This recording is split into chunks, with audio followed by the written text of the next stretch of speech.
lire la politique. Luce Perrault reçoit Maître Richard Malka. Bonjour Luce. Bonjour Rudy. Richard Malka, vous êtes favori du prix du livre des politiques, bien sûr, mais également surtout du prix des députés. Et même les étudiants vous ont mis dans leurs finalistes. Ouais.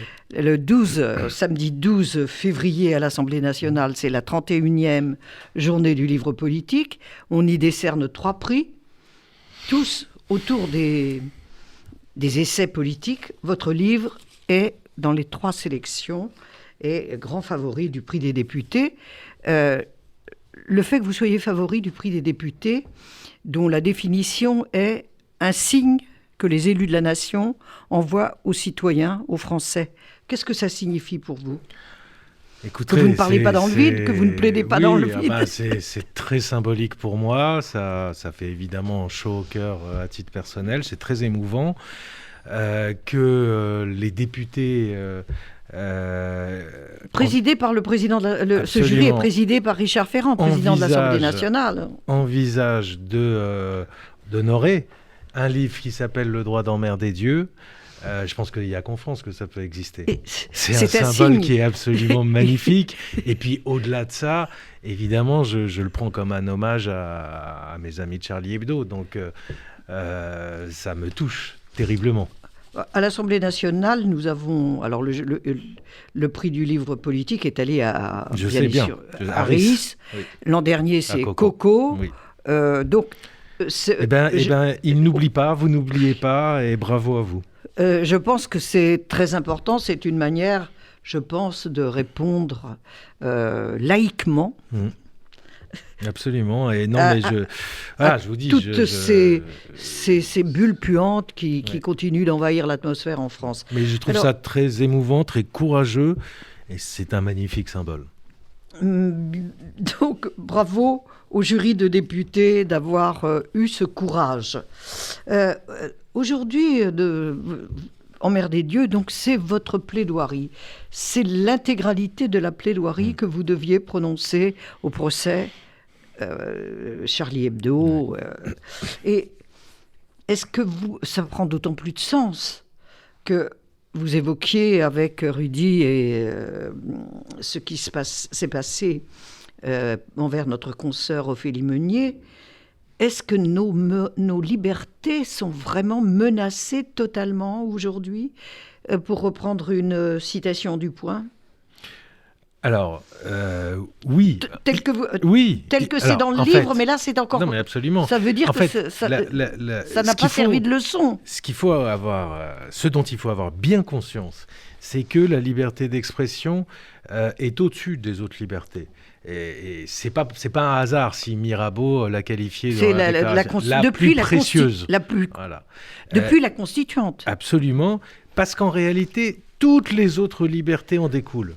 S'il n'y a pas de liberté d'expression, on perd toutes les autres. C'est comme ça, c'est indissociable. Et s'agissant de la liberté d'expression, force est de constater que oui, il y a clairement un recul, mais pas uniquement sur la question de l'islam et des religions en général. C'est bien plus large que ça. C'est compliqué aujourd'hui d'organiser, on l'a vu, dans les universités, des colloques, des conférences, d'inviter certaines personnes. Et même de jouer Échille. Il y a un problème de liberté d'expression dans l'université, à Sciences Po Grenoble, pour ne pas les citer. Il y a des problèmes de liberté d'expression sur à peu près tous les sujets sensibles. On n'accepte plus l'opinion contraire, il faut la disqualifier, il faut déchiqueter celui qui l'émet sur les réseaux sociaux.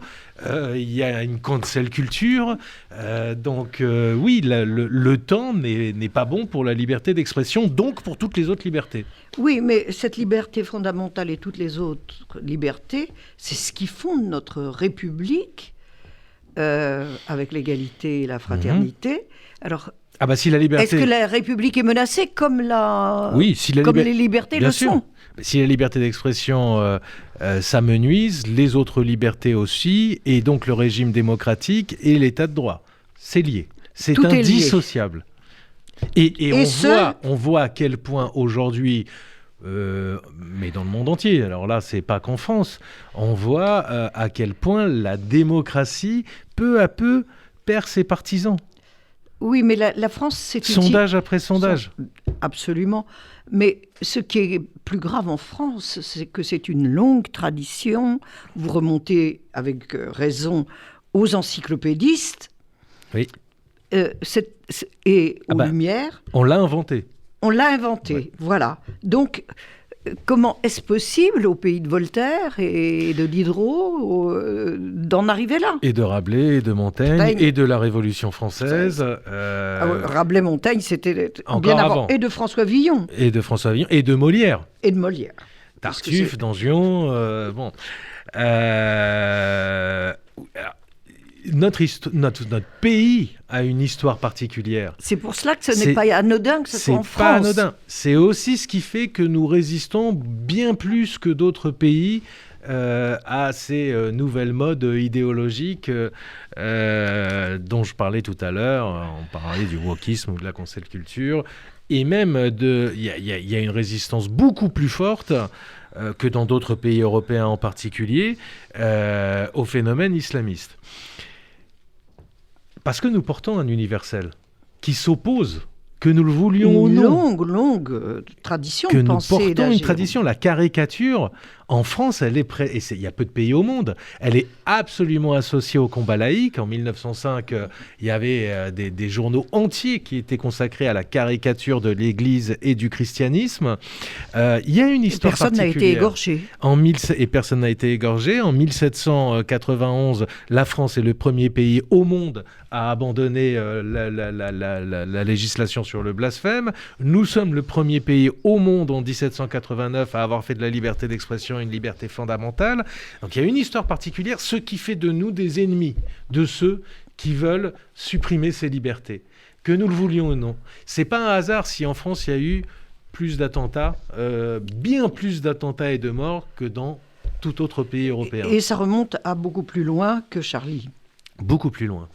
Donc, pour comprendre ce qui s'est passé, dans votre plaidoirie, vous remontez, vous refaites la chronologie des événements, et il faut pour cela retourner au Danemark, le 2 novembre 2004, avec l'assassinat de Theo van Gogh. Alors, qui n'est pas un personnage infiniment sympathique, mais quand même, c'est là que tout a démarré.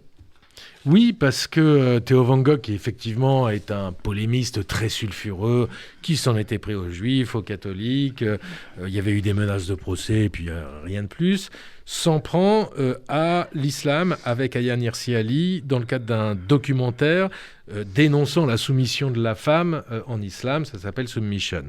Il est égorgé dans une ruelle d'Amsterdam par un jeune Marocain de tendance takfiriste, et après avoir été égorgé, quasi décapité, on lui plante un couteau dans le torse avec une double menace pour Ayaan Hirsi Ali, ça on comprend, et pour les juifs. Alors là, on comprend. Et c'est la matrice, en fait. C'est la matrice de Charlie Hebdo, où on retrouve ce doublon, cette dualité. Attentat contre la liberté d'expression à Charlie Hebdo, et puis immédiatement après, attentat à l'hypercacher. Ces deux attentats ont été préparés ensemble. C'est lié. Et on retrouve au cours de l'histoire, et c'est ce que j'évoque dans cette plaidoirie, à chaque fois un lien entre effectivement... alors là, ce serait peut-être à des philosophes, à des historiens, des sociologues de s'en emparer, entre la problématique de la liberté d'expression et la problématique des juifs dans une société. Déjà en 1791, cette même année où on abolit le blasphème, eh bien, il y a le décret sur l'égalité des juifs. La fameuse intervention de Clermont-Tonnerre à l'Assemblée. Alors... Et de ce meurtre-là de Theo van Gogh, eh bien ensuite on passe à Kerbludgen, qui est un écrivain pas du tout polémiste, qui veut faire un livre, un espèce de Coran illustré, comme il y a des Bibles illustrées, mais à des fins pédagogiques, parce qu'il veut enseigner le Coran. Il se dit que la connaissance est le meilleur rempart contre la bêtise et la violence. Il ne trouve pas d'illustrateur. Le Jyllands-Posten s'émeut qu'il n'y ait plus personne pour simplement illustrer un livre concernant l'islam, demande des caricatures qui sont publiées dans le Jyllands-Posten, et à ce moment-là a lieu l'escroquerie et la supercherie des imams danois. Des imams danois. Alors ça, j'aimerais bien que vous le racontiez, parce que presque tout le monde ignore cette escroquerie. On parle des caricatures, mais il y a deux sortes de caricatures. C'est là où le problème est terrible. Terrible et fascinant parce qu'il se reproduit à chaque fois. Vous savez, Hannah Arendt avait écrit un livre qui s'appelait « Du mensonge à la violence ». C'est à chaque fois ça, c'est pareil. En fait, les caricatures ne suffisent pas parce qu'elles sont assez anodines, ça ne provoque pas une immense émotion. Donc des imams danois en rajoutent. Donc des fausses caricatures. Les vrais blasphémateurs, ce sont eux. Ils vont chercher sur des sites de suprémacistes américains ou des choses qui n'ont strictement rien à voir avec le sujet. Ils les mettent dans un dossier de presse. Ils font le tour des capitales arabes en disant regardez comment on représente les musulmans en Occident. Et avec ces fausses caricatures qui sont donc une escroquerie, eh bien, le monde s'embrase. Et ce sont les frères musulmans qui sont les relais idéaux pour eux. Absolument. Quel rôle ont-ils joué? Parce que ça a été publié, vous le ça a été soulignez publié, bien, il y a un en de ces Égypte, imams. et il n'y a rien eu. Ça a été publié, alors avant donc, cette supercherie. Les caricatures danoises sont publiées dans un journal qui s'appelle Al-Fajr en Égypte pendant le mois du Ramadan. Oui, en plus. Il n'y a eu aucune réaction. Et c'était en 2005 déjà. Absolument. Et il a fallu attendre ce faux pour que, là, évidemment, le monde s'embrase et qu'ensuite elle soit publiée par Charlie Hebdo avec l'issue que l'on connaît. Mais qu'est-ce qui se passe dans Samuel Paty? C'est la même chose. Il y a une jeune écolière qui dit « j'y étais, voilà ce qu'il a dit ». En fait, elle n'était même pas là. Donc c'est toujours du mensonge à la violence. Qu'est-ce qui se passe dans Mila? C'est exactement pareil. Au procès de Mila, les 13 inventaient des propos de Mila. Auxquels il réagissait et donc il se sentait légitime à la menacer de mort, des propos qu'elle n'avait jamais tenus. Donc on va toujours d'un mensonge pour arriver à la violence. Il faut relire Hannah Arendt. Oh oui. Donc, alors, quittons le Danemark, c'est en 2006 que finalement les premières les caricatures danoises sont finalement publiées pour la première fois dans un journal qui n'existe plus, qui s'appelait France Soir, et dont le rédacteur en chef, Jacques Lefranc, a été immédiatement viré. Dans la journée, le propriétaire de France Soir étant un homme d'affaires franco-libanais, musulman. Alors honnêtement, je ne sais plus, mais en tout cas, il l'a licencié dans les 24 heures, et c'est en réaction à cette mesure complètement hallucinante que Charlie Hebdo, par solidarité, publie ses caricatures le mercredi suivant, avec un référé d'horreur de la mosquée de Paris qui, la veille, qui cherchait à empêcher, donc à censurer ces caricatures. Et procès. Ouais. Et on le gagne. Vous gagnez à chaque fois. À chaque fois. Donc, vous accompagnez cette histoire, elle est depuis plus de 20 ans dans votre vie. Ah bah oui, elle est même depuis 30 ans. 30 ans, ouais.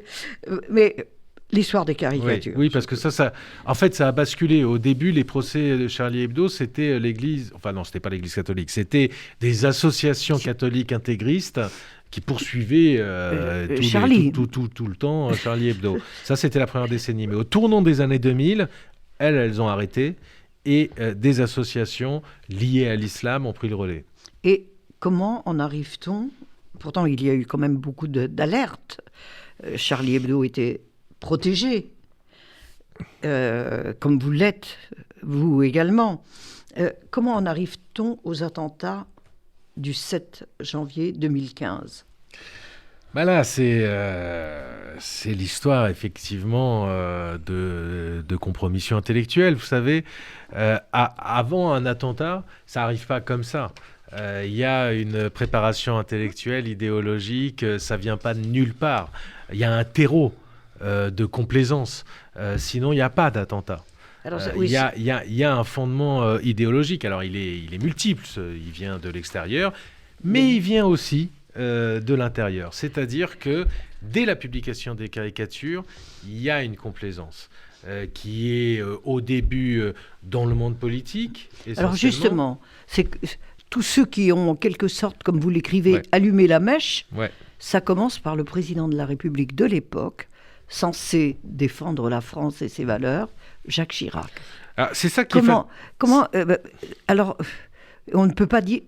il était vraiment républicain, Jacques Bien Chirac. sûr. Comment a-t-il pu se laisser manipuler de cette façon? Expliquez-nous. Effectivement, on voit que quand les caricatures sont publiées, c'est le début du discours du oui mais. Oui, la liberté d'expression, oui, les caricatures, oui, le blasphème, mais attention, il faut être responsable, il ne faut pas mettre de l'huile sur le feu. Et voire même, je vous le rappelle, le vice-président de l'Assemblée nationale de l'époque, puisqu'on parlait du prix des députés, là on est en 2006-2007, c'est pas la même histoire. Le vice-président Éric Raoult, donc, qui est de l'UMP, donc du parti chiracien. Je ne sais plus comment il s'appelait à l'époque, mais enfin voilà, du parti oui, chiracien, qui dépose un projet de loi pour rétablir le blasphème en bonne et due forme. Donc ça veut dire qu'en quelques semaines, et il y a les déclarations de Jacques Chirac, c'est-à-dire qu'en quelques semaines, sur le fondement d'une escroquerie et d'une supercherie, on est prêt à abandonner nos libertés. On est prêt à y renoncer. Vous voyez la facilité et la vitesse à laquelle ça va. Alors pourquoi ? Moi, je veux regarder les choses, encore une fois, de manière non manichéenne.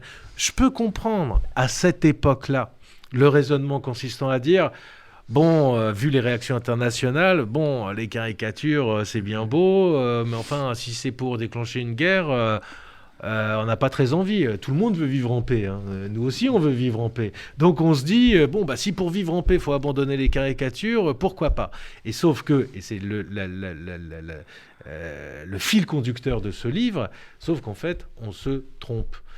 En fait, c'est l'allégorie du crocodile churchillien. On espère être le dernier à être avalé par le crocodile, mais en fait, on le nourrit. On le nourrit jusqu'à ce qu'il devienne énorme et jusqu'à ce qu'on ne puisse plus s'en débarrasser sans une véritable, sans des mesures véritablement, et des guerres et des mesures difficiles, alors qu'au départ, il suffisait d'une petite tape. Pour qu'il rentre à la maison. Et on n'apprend rien de l'histoire. Et c'est là qu'on n'apprend rien de l'histoire. Parce que c'est toujours la même chose, en fait. C'était déjà comme ça au moment de Churchill, pour la Seconde Guerre mondiale. En fait, on nourrit l'ennemi par nos renoncements. Churchill, qui, lui, n'a pas renoncé. Lui n'a pas renoncé. C'est toute la différence. Donc, ce que je veux dire quand même, c'est que comme une litanie, tous ces gens qui ont nourri le crocodile, comme vous dites, il y a quand même Élisabeth Guégou, qui a été garde des Sceaux. Ouais. Il y a Mohamed Moussaoui. Moussaoui, le président du CFCM. Voilà, Marielle de Cernès. Le MRAP, ça, on n'est pas étonné. Ils ont changé depuis, je leur rends hommage parce qu'ils étaient là au procès Charlie. Contrairement à d'autres. À d'autres, c'est vrai. Je parle de la Ligue des droits de l'homme en particulier. particulier. Boniface, nous ne sommes pas étonnés non plus, mais il y a Brice Hortefeux, Jean-François Copé. C'est quand même Dalil Boubaker qui passait pour un homme modéré à la mosquée de Paris. Lui, il était demandeur, lui, à l'action. Oui, mais c'est tout de même puis plus bien qu'étonnant. d'autres. Alors, il y a Monseigneur 23, c'est grave quand même, parce que c'est l'Église. Oui. Il y a le fumeux Emmanuel Todd, qui s'est encore signalé ensuite par Je ne suis pas Charlie. L'inénarrable Daniel Obono, Jean-Luc Mélenchon, l'ignominie du texte de Virginie Despentes, idole des inrecuptibles. Il y a... Alors là, moi, j'ai pris ça comme un coup de poing dans l'estomac. Daniel Cohn-Bendit, le Dany de mai 68. Ah oui, avec une déclaration violente en plus. Oui. C'est une des pires. Je ne l'ai plus forcément en tête, mais oui, il a été très loin. Il a fait une déclaration en disant ils vont avoir une bombe et puis ils l'auront bien cherché. Voilà. Lui que les étudiants avaient acclamé en disant « Nous sommes tous des juifs allemands ». Le libertaire. Qui renonce à la liberté. Le libertaire qui renonce, non seulement renonce, mais demande à ce qu'elle soit supprimée et encourage la suppression de la liberté. C'est tout de même, il y a même le commissaire européen de la justice et de la sécurité, Franco Frattini. Oui. Bon. Et là, c'est plus grave parce que là, on est dans un mouvement politique à haut niveau tendant à l'échelle mondiale, limiter la liberté de critique des religions. Il y a ceux qu'on attendait, quoi, comme Rokhaya Diallo, Mounia, Oui, Dounia Bouzard, Oui. qui vit des subventions de l'État français, qui plus est. C'est bien vous rappeler. C'est bien de le rappeler. Les indignés de la République. Bon, enfin, ça, on connaît, Oui. on sait que c'est ce que ça veut dire. Mais c'est tout de même extrêmement grave que pendant, donc de 2005 au Danemark à 2015 en France, Ouais. Et tout ça, Tout a préparé un climat. oui, mais- Ça a préparé un terreau. mais pourtant il y avait eu la commission Stasi de Jacques Chirac qui était intelligente. Oui, Qui, en effet. comment concilier les deux choses? La peur. La peur. Uniquement la peur. Ah oui, c'est la peur. C'est la peur, c'est... La bêtise aussi, non? Oui, mais c'est surtout la peur d'être qualifié d'islamophobe. La peur de déclencher des réactions hostiles, la peur de... Il y a aussi une pression intellectuelle qui commence à naître sur ces sujets-là. Il y a une culpabilité de la gauche, il y a une vraie responsabilité de la gauche. Ah, Jean-Marc Ayrault, Oui, premier et puis- ministre Oui, non, mais ministre en fait, de François Hollande. C'est parallèle à l'abandon de la laïcité par la gauche. Vous C'est la des datez chemins de quand, complètement... cet c'est le abandon? début des années 2000. C'est à partir de ce moment-là qu'on ne comprend plus. Il y a une évolution parallèle du discours de l'affaire la de gauche. Creil. C'est l'affaire de Creil. Ça, c'est le tout début. On est en 1989.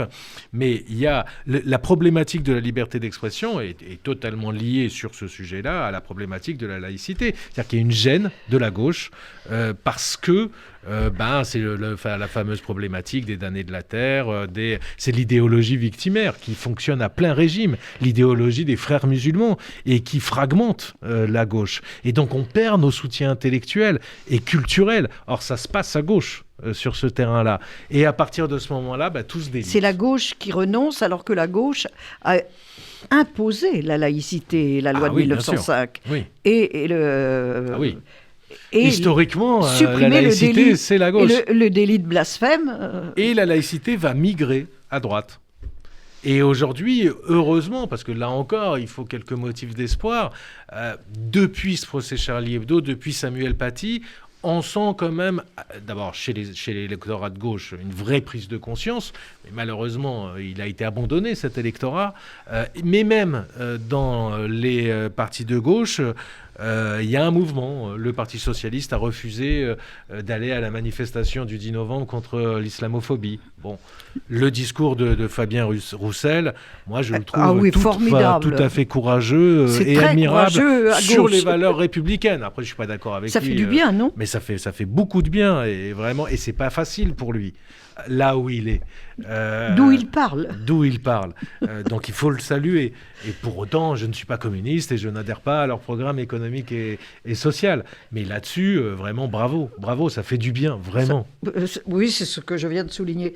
Alors, il y a quand même, si vous permettez, Rudy, il y a l'histoire de Koulibaly, Oui. l'assassin qui a accompagné, si je puis Oui, dire, bien sûr, les Kouachi. l'affaire de Charlie. Il était délinquant. On savait qu'il était radicalisé. Personne n'a bougé le petit doigt pour le neutraliser. C'est ce que l'on apprend aussi dans votre plaidoirie. Pourquoi ? C'est très grave tout de même. Ce qu'on découvre en fait pendant le procès, c'est toujours passionnant les procès pour ça, c'est qu'en fait on voit un écosystème autour de ces terroristes radicalisés. On voit un écosystème très complaisant autour d'eux, familial, amical, dans les cités. C'est pas grave de tenir des propos antisémites. Ça passe comme une lettre à la poste. D'avoir des propos radicalisés. Il y avait tous les signaux. Ils étaient là. Dans les prisons. Alors là, c'est le foyer. Ah bah là, c'est le foyer. Mais on ne sait pas comment faire, en fait. J'ai pas la solution sur ces sujets-là. Mais on voit effectivement autour de ces personnes qui vont passer à l'acte tout un écosystème qui a absolument tous les signaux, mais qui ne fait rien, puis qui ne trouve pas ça très grave. Mais Est-ce qu'en guise de conclusion, emmerder Dieu, c'est... Le droit d'emmerder Dieu. Le droit d'emmerder Oui. Dieu, c'est continuer de vivre en Libre. riant, en dessinant, en jouissant de nos libertés, de vivre la tête haute. Qu'est-ce que ça veut dire pour vous? C'est quoi tout ça? Mais si on renonce à ça, effectivement, on s'avance vers la soumission. Vous savez, vous avez cité parfois, je leur en veux aussi, ils ont changé de discours aussi depuis, mais les évêques, les représentants de l'Église catholique, qui ont toujours condamné Charlie Hebdo et le blasphème sans comprendre que eux-mêmes étaient sous... absolument alimentés et étaient sur la liste. Moi, j'ai en tête les propos du pape Benoît XVI. C'est son fameux discours de Ratisbonne. Ah oui, je vais citer le pape Benoît XVI, qui lui-même cite un empereur byzantin. Et donc on est très loin, et qui dit, je ne me rappelle plus de la citation exacte, mais qui dit, agir en dehors de la raison, c'est agir contre la nature de Dieu. C'est le pape qui dit ça. Eh bien, ces évêques auraient dû se rappeler de ça. Et la raison, elle vous dit que Dieu peut se débrouiller tout seul, il peut sanctionner dans l'au-delà, qu'il n'a pas besoin de terroristes et de porte-parole pour sanctionner des caricatures. Peut se débrouiller, il est assez grand pour se débrouiller tout seul. C'est ce que disait Clémenceau à l'Assemblée en 1880. J'allais vous dire, il n'y a pas que le pape qui l'a dit. Clémenceau, alors, pilier de la laïcité, évidemment, a dit la même chose. Donc, exactement la même chose, mais aussi Sohrab Bencher, le moufti de Marseille. Absolument. Du côté de la mosquée de Paris, ça s'arrange un peu aussi, vous le soulignez. Absolument. Et je rends hommage à Shemseddin Hafiz. Et au risque de leur vie, ce qu'il ne faut jamais oublier. Absolument.